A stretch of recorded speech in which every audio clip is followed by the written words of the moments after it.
अडानी का तिलिस्म क्या है और अडानी जैसे लोगों का तिलिस्म क्या है।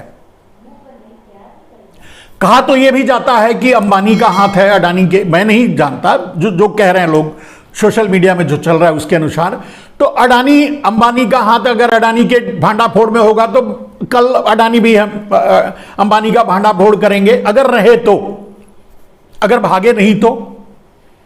वैसे आप ये तो निश्चित मान लीजिए कि जब से नरेंद्र मोदी जी आए हैं और जब से नरेंद्र मोदी की सरकार बनी है तब से कोई भी अपराधी, आर्थिक अपराधी जेल नहीं गया है। वो वक्त अलग था जब हर्षद मेहता भी जेल में गए, वो वक्त अलग था जब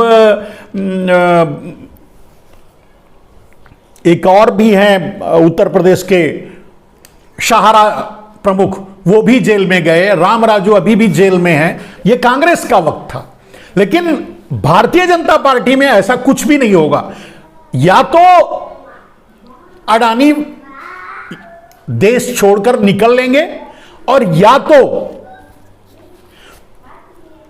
पूरी सरकार या नरेंद्र मोदी, क्योंकि इसमें आगे बताऊंगा, इसमें सीधे नरेंद्र मोदी का भविष्य दांव पे लगा हुआ है इस कांड से। इसको समझिए। तो अभी समझने के लिए सीधी सी बात है, मैंने कहा कि बड़े साधारण तरीके से वो 80 करोड़ लोग जो 5 किलो अनाज लेकर अपना जीवन यापन करते हैं, उनको भी समझ में आने वाली बात मैं बताऊंगा। इनका तिलिस्म क्या होता है। साधारण सी बात है, एक कंपनी खोली जाती है, अब सैकड़ों कंपनी के मालिक हैं, एक कंपनी खोली जाती है कागज पे ही कंपनी खोली जाती है। उसमें बड़े बड़े नाम जोड़े जाते हैं, बड़े बड़े, आपको लगेगा कि अरे इसमें तो टाटा भी हैं, इसमें बिरला भी हैं, इसमें बड़े उद्योगपति हैं, इसमें ये हैं, इसमें हैं, बड़े बड़े नाम जोड़े जाते हैं। आपको दिखेगा जब आप उनका एफपीओ, उनका शेयर खरीदने जाएंगे तो आपको लगेगा कि यहां इतने बड़े बड़े नाम हैं, ये सभी इसमें पैसे लगा रहे हैं। या सरकारी संस्थाओं का नाम जोड़ा जाएगा, ये 1 है, 2 है, 3 है, 4 है। ये मैं इनिशियल की बात कर रहा हूं, एकदम नीचे से मैं बताने की कोशिश कर रहा हूं। इसको अगर ध्यान से सुनेंगे तो आपको समझ में आ जाएगा खेल कैसे होता है। मैं उसी दुनिया में रहता हूं। तो एक कंपनी खोली जाती है जिसमें 1 रुपया, साधारण से उसको 100 करोड़ मान लीजिए, 1 रुपया लगाया जाता है। अब कहा जाता है कि 10 पैसा उसने दिया, 20 पैसा उसने दिया, 25 पैसा LIC ने लगाया, ये लगाया, वो लगाया। ये सिर्फ वहां नाम के लिए दर्ज किया जाता है। उस समय तक वो कुछ भी पैसे नहीं लगाए रहते हैं और वो कंपनी खोली जाती है।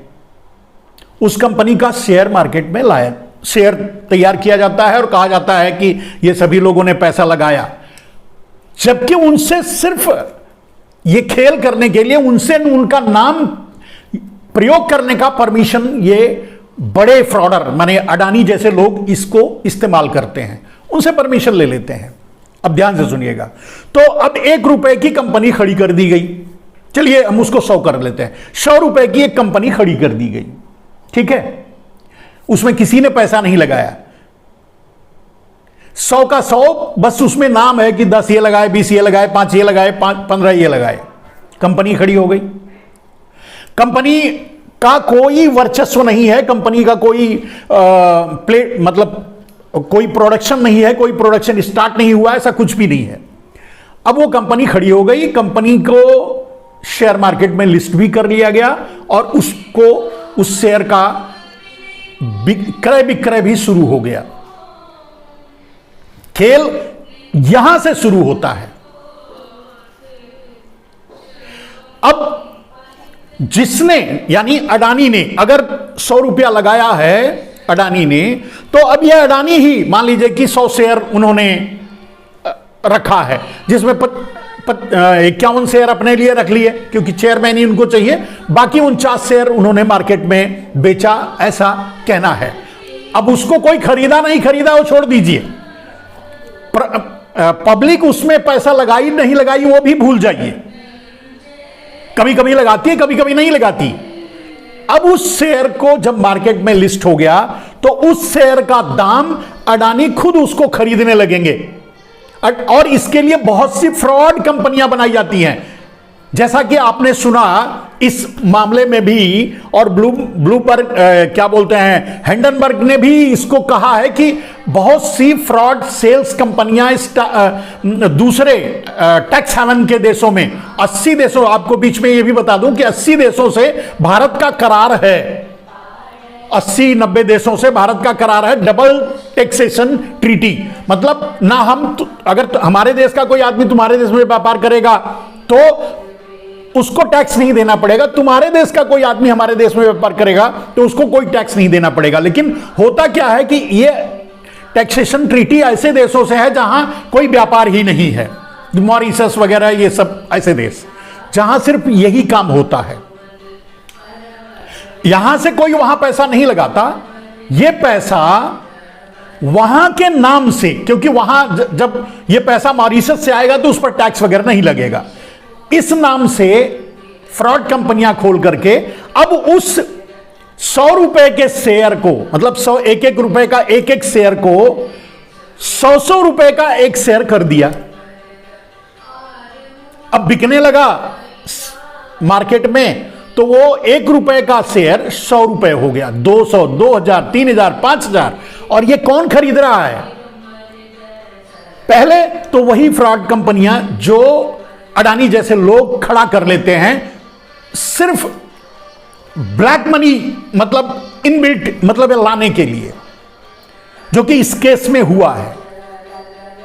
फिर क्या करते हैं, उस कंपनी का शेयर, मान लीजिए कि अब 1 रुपए का शेयर 1000, अभी वो एफपीओ भी लाए थे कि 1 रुपए का 3000 मांग रहे थे, अब पता नहीं क्या हाल है उसका, मुझे नहीं मालूम। तो 1 रुपए का शेयर 2000-3000 तक पहुंचा दिए। अब ये क्या करेंगे? अगला काम, अब यहां ये लोगों को फंसाना शुरू करते हैं। समझ गए कैसे फंसाते हैं?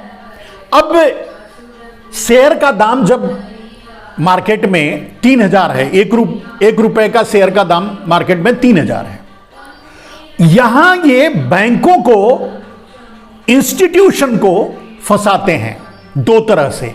एक तो बैंकों से लोन लेते हैं, अब वो 3000, 1 रुपए का उसकी कीमत थी, अब वो 3000 है, तो बैंक उसको 3000 की वैल्यूएशन पर, जो मार्केट में रेट है उससे कुछ कम वैल्यू पर उसको फिक्स करके, लॉक करके, फिर उसके आधार पे उनको लोन दे देते हैं। मान लीजिए अगर 3000 शेयर चल रहा है तो उनको 2500 पर शेयर लोन दे देंगे। समझ गए खेल? हर्रे लगे न फिटकिरी माल चोखा होए, यह है फ्रॉड, शेयर मार्केट का फ्रॉड। यही तिलस्म था हर्षद मेहता का, यही तिलस्म है अडानी का, जिसको हिंडनबर्ग ने आप लोगों के सामने लाया। मैं ये अपना लाइव उन 5 किलो अनाज वाले 80 करोड़ जनता के लिए कर रहा हूं। समझदार लोग जो हैं, थोड़े पढ़े लिखे लोग जो हैं, वो भी शायद ये ना समझते हो, ना समझ पाए, लेकिन स्पेशली मैं बड़ी साधारण भाषा में इसको इसलिए समझाने की कोशिश कर रहा हूं क्योंकि वो लोग भी समझें कि ये खेल उनके साथ हुआ है। वो 80 करोड़ लोग जो 5 किलो अनाज ले रहे हैं ना, ये खेल ही उनके साथ हुआ है। कैसे, वो मैं बताऊंगा।